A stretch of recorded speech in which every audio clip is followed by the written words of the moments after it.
শুধু দর্শক, রাজধানী ঢাকার বিভিন্ন স্পটে আমরা ঘুরে ঘুরে আজ সকাল থেকে যেটা দেখতে পাচ্ছি, রাজধানী ঢাকায় মানুষ স্বাভাবিকভাবে চলাফেরা করছে এবং এই স্বাভাবিক চলাফেরায় কোনো বাধা বিঘ্ন নাই।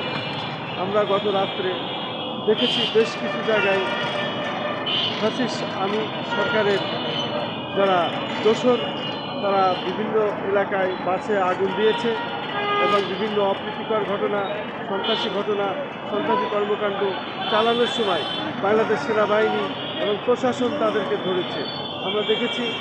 এবং আজকে 13 তারিখ আজকে ছিল লকডাউন।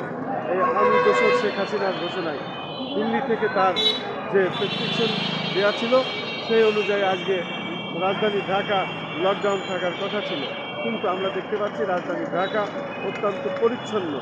মানুষের ভিতরে কোনো বাধাবিঘ্ন নাই, কোনো ভয়ভীতি নাই, তারা নিশ্চিন্তে ঘুরছে এবং এখানে ফ্যাসিস্টদের কোনো অবস্থান নাই, এদেশে আমি দোসরদের কোনো অবস্থান নাই, আওয়ামী লীগের কোনো অবস্থান নাই।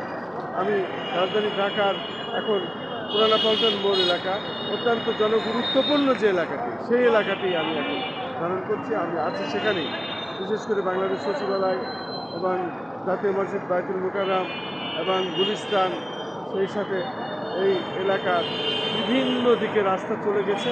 রাজধানী ঢাকার বিভিন্ন এলাকার গাড়ি যাচ্ছে, স্বাভাবিকভাবে চলাফেরা করছে, কোনো রকম কোনো সমস্যা নাই, কোনো অসুবিধা নাই। আমরা দেখতে পাচ্ছি মানুষ স্বাভাবিকভাবে চলাফেরা করছে এবং চলছে। সেই সাথে আজকে 13 তারিখ আন্তর্জাতিক ট্রাইব্যুনালে শেখ হাসিনার রায় ঘোষণা হওয়ার কথা আছে। এই বিষয়েও মানুষ বেশ অধীর আগ্রহে আছে। আসলে রায় ঘোষণা কখন হবে সেটাই বিষয়, তারপরেও কী রায় হয়। মানুষ চাচ্ছে ফাঁসি, যেহেতু এই আন্দোলন সংগ্রামে পেশাগত দায়িত্ব পালন করার সময় আমি নিজেও আহত হয়েছিলাম। প্রায় 1 মাস আমি মুগদা হাসপাতালে আইসিইউতে ছিলাম এবং সে কারণে আমি জানি এখানে কীভাবে আমি শেখ হাসিনার দোসররা মানুষ হত্যা করেছিল এবং কীভাবে মানুষকে তারা গুলি করে হত্যা করেছিল, বিভিন্ন রকমভাবে তারা পিটিয়েছিল, হত্যা করেছিল। তার আমিও একজন, যেহেতু এই জুলাই যোদ্ধা হিসাবে আমি সবসময় কাজ করেছিলাম এবং আমার পেশাগত দায়িত্ব পালন করার সময় আমি সবসময় ছিলাম, কিন্তু আমি এখন পর্যন্ত রাষ্ট্রের কাছ থেকে কোনো সাহায্য সহানুভূতি পাই নাই।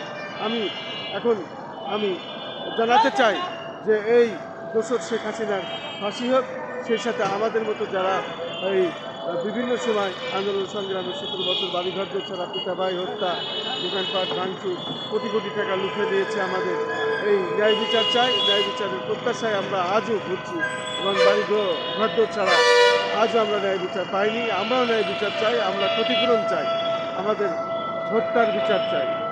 এই প্রত্যাশায় আমি খন্দকার মাসুদুজ্জামান ধারাবাহিকভাবে আমার কাজগুলো এবং আমার কথাগুলো আমি প্রচার করে যাচ্ছি। রাষ্ট্রের কাছে আমাদের দাবি, এদেশের প্রত্যেকটি মানুষ যারা অবহেলিত তাদেরকে দেখা হোক, তাদের ন্যায় বিচার করা হোক এবং ন্যায় বিচারের আওতায় আনা হোক, এই প্রত্যাশায় আমি করি।